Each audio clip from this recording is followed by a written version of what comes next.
नमस्कार। आज मेरे काफ़ी पुराने मित्र के साथ मेरी मुलाकात हुई।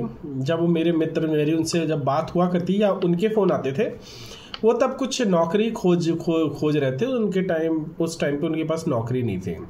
तो अभी मेरी उनसे आज जो मुलाकात हुई मेरे ऑफिस में ही, तो मुझे पता लगा उनको नौकरी मिल गई है। तो मैंने उनसे पूछा, और बताओ कैसा लाइफ है, अब तो अच्छा लग रहा होगा। कहते यार बेकारी लाइफ है, कोई अच्छी नौकरी नहीं मिली है। जितना मेरे को पहले मैं कमाता था उससे बस मुझे 10% का ही ग्रोथ मिली है, उससे ज़्यादा मुझे मिली नहीं है वो।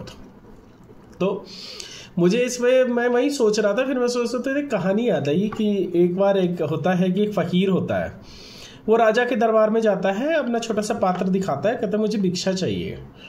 तो राजा कहता है हाँ मैं दूंगा भिक्षा। तो फ़कीर कहता नहीं, मैं वहीं भिक्षा लेता हूँ जो मेरा पूरा पात्र भर सके। अगर आप में वो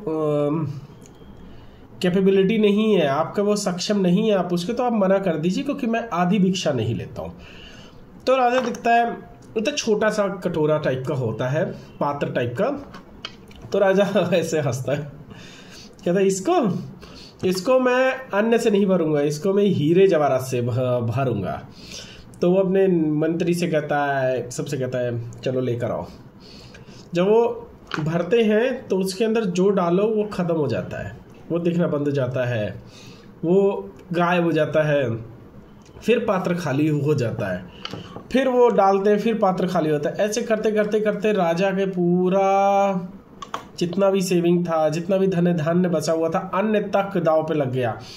लेकिन राजा को पहले अहम था इतना, जब राजा देखने लगा कि नहीं अब तो कुछ नहीं हो सकता, सब कुछ खत्म हो जाएगा ऐसे, तो उस फकीर के पैरों के पास गिर के कहता है कि मुझे क्षमा कर दीजिए, मैं अपना बात को मैं कंप्लीट नहीं कर सकता क्योंकि मेरे पास अब कुछ बचा नहीं है। लेकिन ये आपका पात्र किस चीज़ से बना हुआ है, ये कौन सा जादुई पात्र है, मुझे ऐसा लग रहा है कि आप कोई जादूगर है। तो वो साधु कहता है नहीं, मैं कोई जादूगर नहीं है और ये कोई जादू पात्र नहीं है, ये इंसान की खोपड़ी से बनाया हुआ पात्र है मेरा। इसमें कुछ भी दे दो वो भरता नहीं है। चाहे उसकी इच्छा होगी कि आज मेरे को बस एक जॉब मिल जाए, और उसकी इच्छा रहेगी कि हाँ जॉब मिल जाए। जब उसको जॉब मिल जाएगी फिर वो कहता नहीं यार वो ग्रोथ नहीं मिली मुझे जितनी मुझे चाहिए ग्रोथ थी। या फिर कहते हैं मेरा घर हो जाए, फिर घर हो जाता है तो कहते हैं यार घर तो हो गया, एक घर हो गया, अभी एक घर और हो जाना चाहिए, एक में मैं रहूँ, एक मैं रेंट पे दूँ, तो मेरा सारा काम सारी सेविंग निकल जाए मेरी। वैसे ही एक गाड़ी हो जाती है, फिर कहते यार एक छोटी गाड़ी तो बड़ी गाड़ी भेजो, जब कहीं बाहर जाएंगे पूरा परिवार आराम से बैठ के जाए। तो इच्छाएं वो कभी ख़त्म नहीं होती, वो जितना देते जाओ वो उस पात्र के अंदर चला जाएगा और गायब हो जाएगा। इंसान को वो दिखना बंद हो जाता है जो उस पात्र के अंदर आ जाता है, यानी जो उसको मिल जाता है वो उसको दिखना बंद हो जाता है, जो नहीं होता है सिर्फ वही उसको नज़र आता है। तो आप लोगों ने बहुत बार ऐसे देखे होंगे जो लोग जिस चीज़ को पाने के लिए मर रहे हैं, किसी व्यक्ति को या किसी नौकरी को या किसी घर को या किसी गाड़ी को या किसी कपड़े को भी जब उनको मिल जाता है तो वो उससे फिर संतुष्ट नहीं रहते, फिर एक नई दौड़ शुरू हो जाती है, एक नई इच्छा शुरू हो जाती है। तो इंसान की इच्छाओं का कोई अंत नहीं है। और आप अगर अपनी सारी इच्छाएं भी कंप्लीट कर लेंगे तो भी आप खुश नहीं पाएंगे, क्योंकि इच्छाएं ख़त्म ही नहीं होंगी। एक ना एक कोई ना कोई इच्छा आपके सामने आ ही जाएगी। तो इसके लिए क्या सलूशन है भैया? अब मेरी इच्छाएं हैं, या तो मैं इच्छाएं मार दूं, या फिर मैं बिल्कुल ऐसे बैठा रहूं कि मैं कुछ नहीं कर सकता, इंसान की तो इच्छाएं हैं, मैं कुछ भी ना करूं। नहीं, ऐसा नहीं है। जैसे एक मैंने वाक्य पढ़ा था, लेस इज़ मोर। आपको अपने आप को इतना सक्षम बनाना चाहिए कि आप कम में गुजारा कर सको।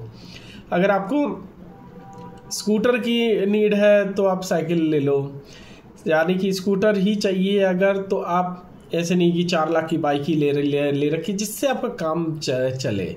जितना मिनिमम हो आप उसमें अपना काम निकालिए, और वो मिनिमम हर चीज़ पे है, कपड़ा, खाना, रहना, पीना, हर चीज़ के लिए वो लेस इज़ मोर है कि यही एक जीवन का सूत्र है जिससे आप भी संतुष्ट रह सकते हैं।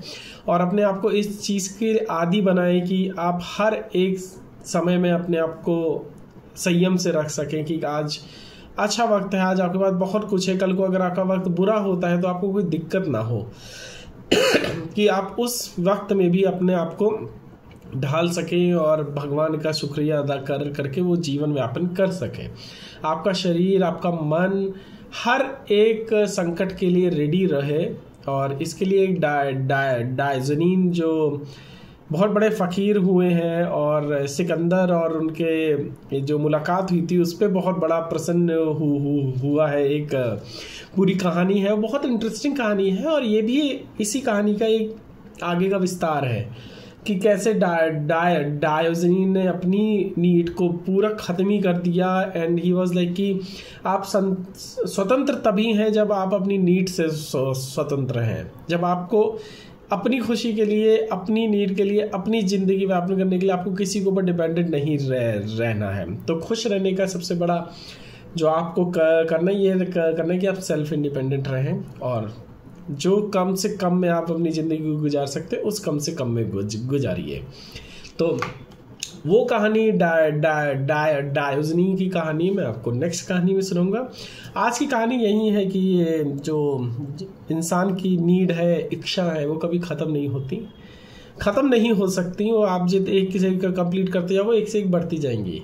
लेकिन ये आप जरूर कर सकते, एक से एक अपनी इच्छाएं कम करते रहिए। तो आई होप आपको अच्छा लगा वो कहानी।